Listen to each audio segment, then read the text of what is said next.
And then I don't know what the hell to make of the Minnesota Vikings. I just don't know what to make of this team. This is the team that lays an egg at home against the Cowboys, goes into Buffalo. They needed some divine providence to happen from the 4th and 18 grab to Josh Allen fumbling, trying to get out of his own zone. But they still won that game. And then they fall down by 33 against Indianapolis and come back and win that game. And then they do what we just saw, a big, fat, laid Viking ship egg in the middle of Lambeau Field. I mean, for a team that has the chance to put their stamp on this division that they've won, and it's crazy to say that a team that comes into the penultimate week of the season with the division already wrapped up, to say that they needed this win to put their stamp on it. You really do when it's Green Bay, and it's in their house, and you could end their season. You can end their season because they kind of made their bones early on in week 1 by beating the Packers. They followed it up by getting waxed on Monday night by Philadelphia, which is the reason why they're not in this 1 seed mix right now, because they don't have the head-to-head against Philadelphia. They're a game behind Philly, with Philadelphia having 13 wins and Minnesota having 12. That's why they're out of this mix. And San Francisco still can win it, this 1 seed. But I mean, yeah, that was a stamp on the division saying that our 12-win season to win the NFC North includes sweeping the Packers and eliminating them and totally cutting the legs out from under their comeback and feeling of goodwill and feeling that they are a team to be reckoned with. That ends here on your field in front of your cheeseheads. And instead, we got what we got. I'm genuinely startled by that. And all you trolls out there, oh, it's the Vikings. It's Kirk Cousins. It's what they got 12 wins. You don't just get 12 wins magically.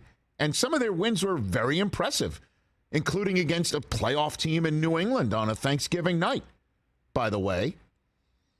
You know, and doing what they did to Green Bay in week 1 and performing the way that they did in games that they should win and doing those should things. But are you really surprised yes. at what happened yesterday? I am. Justin Jefferson should not have 1 catch. He should not. Certainly when the other guy is flapping his lips, no matter how talented the body those lips belong to might be. Come on now. This is big. That was like, what the hell was that? It's what the Vikings do. And guess what's going to happen? They're going to get the Giants in their house. And they're going to lose. They could lose that football game. Yeah. They could easily lose that football game. Right now, if you could make any predictions that are for sure, right? That are for sure, even though nothing's for sure yet, it's Dallas going to Tampa.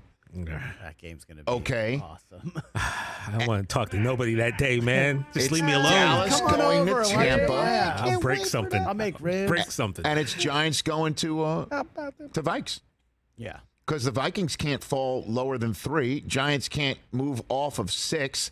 And I think the Niners I don't think they're, no matter how the lion-hearted J.J. Watt wants to go out on his shield, I just don't think David Blau or, if it's Colt McCoy or Trace McSorley or whomever, Arizona's going to shock San Francisco. I think San Francisco's the 2, most likely the 2. Philly's most likely the 1.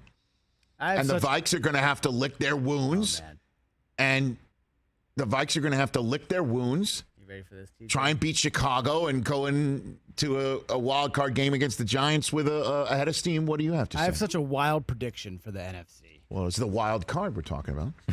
Here's what's going to happen. Brady's going to beat the Cowboys, obviously. And all the lower seeds are going to win. Rodgers is going to upset the Niners. The Giants are going to beat the Vikings. And suddenly the road to the NFC, to the Super Bowl in the NFC, goes through Tampa and Tom Brady. Well, there's still a 1 seed that's still sitting there. So if let's just say you are correct. Let's just wild stuff. Let's just say Brady knocks off the Cowboys, and the Giants and the Packers knock off the Vikings and the 49ers respectively. That means Aaron Rodgers heads to Philadelphia, beats them, and Daniel Jones goes to Tampa. And then we get Packers, and then Packers and the 2-12s face each other. One final time. Fox would break. One final time. If it's the 12s, and then we would at NFL Network probably get the goats, the actual goats back for our championship Sunday weekend. Yes, yep. we would get the actual goats back. I think that was a Week 4 game. Was that Week 4 when they played each other? That was Tampa and Green Bay. I've got it right here. Thank goodness it was Week 3 when we rented goats. Let's go on NFL Network. That's your prediction? Who doesn't sign up for that? Fox is in. I don't have our crystal ball handy. I personally wouldn't sign up for that. So we've got the Magic 8 Ball in between. Magic 8 Ball. Magic 8 Ball. First Magic 8 Ball of 2023. Is Chris Brockman's crazy ass NFC playoff theory possible or correct? Not possible. Correct. It says. I shook it up too hard. There's too many bubbles. Hold on. It flipped. Uh-oh. It flipped. Don't count on it. Hey. Literally says don't count on it. And it flipped. Yeah. Magic 8 Ball says don't count on it. So, but nice try. Good theory. I didn't like where your head was at there. Catch the Rich Eisen Show every single day on the Roku channel, 12 to 3 Eastern, for free.